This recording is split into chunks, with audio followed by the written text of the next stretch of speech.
You've seen the president's poll numbers drop. Does that bother you? You know, I look at it a little differently, Rita. During the campaign, Joe made certain promises, things that he would do.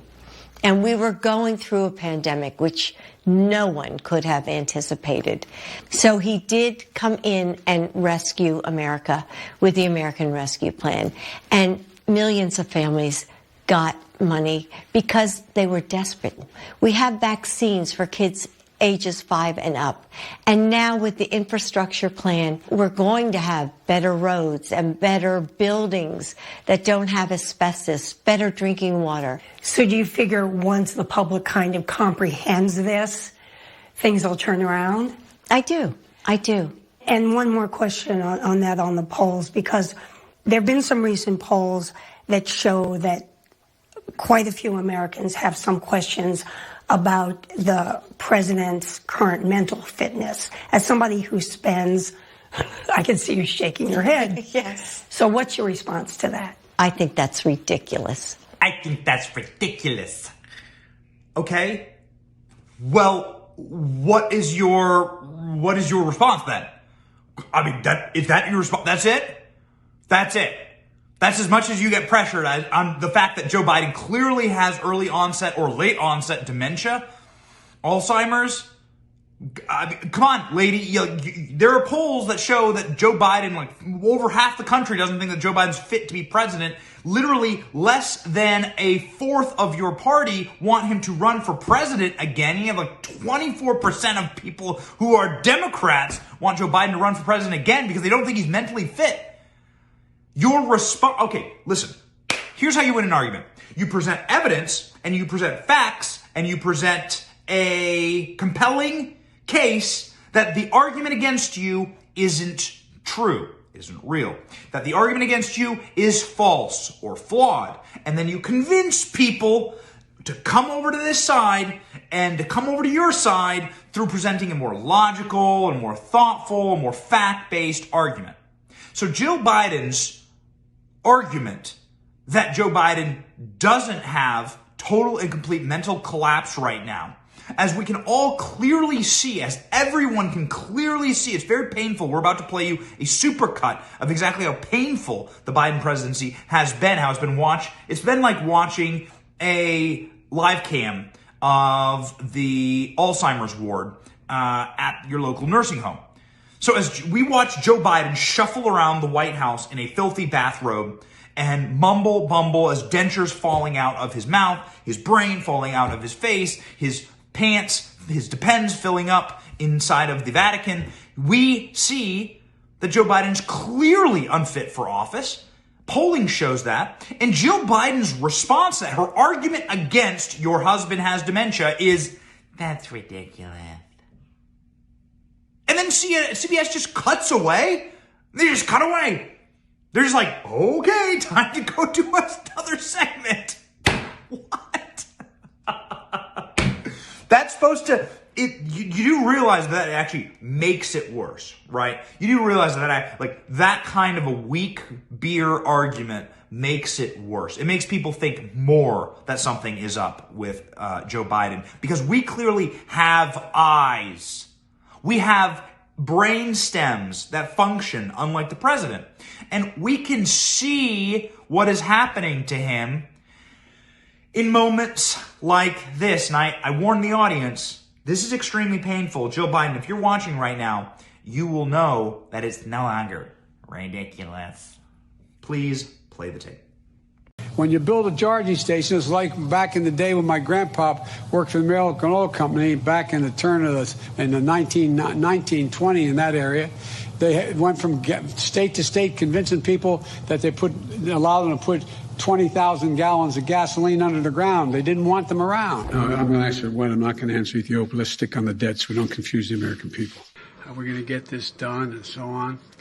Well, I told you before what my neurosurgeon years ago said when I had that aneurysm. The visiting field, come walking out of the gym if you want and you may get jumped by the other team or their supporters. You may be all by yourself, the only one standing there when you watch 6 people jump one of our teammates.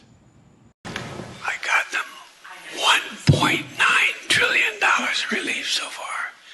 They're going to be getting checks in the mail that are consequential. I wrote the bill on the environment. Pay them more. 1.2 billion. So you go ahead and you stack spaghetti sauce at a store and in a supermarket. You control the guy or the woman who brings out the carts on a forklift. What happened?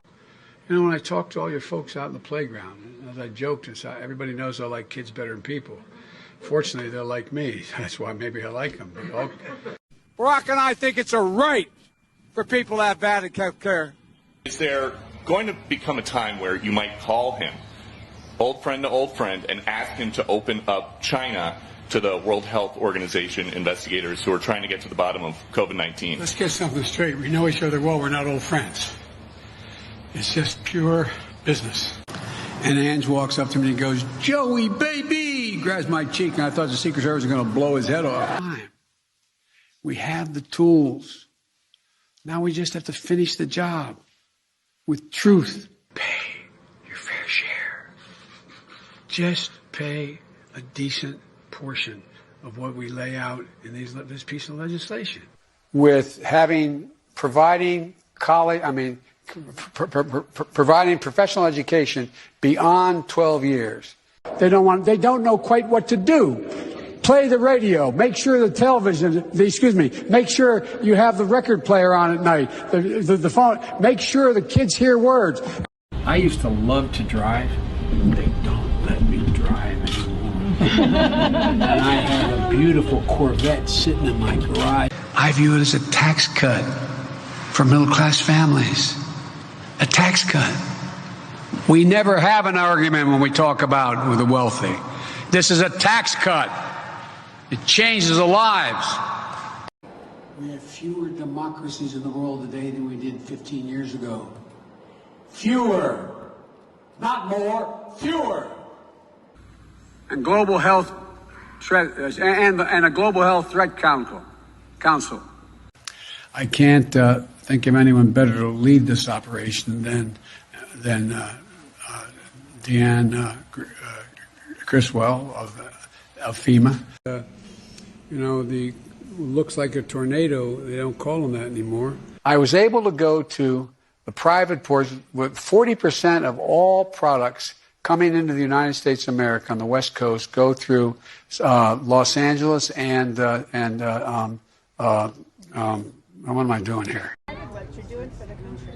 Well, thank you. Mr. President, what did you order? Chocolate chip. Oh, yeah. Mr. President, what is your message to Republicans who are prepared to block the January 6th commission? Eat some chocolate chip. The first part of your question was, I can't remember now. Should police officers, emergency responders, be mandated to get vaccines? And if not, should they be stay at home or let go? Yes and yes. Now we're going to get down to business here. And Ron, who am I turning this over to? The two things that concern me. One are those who just try to make this a political issue. Freedom.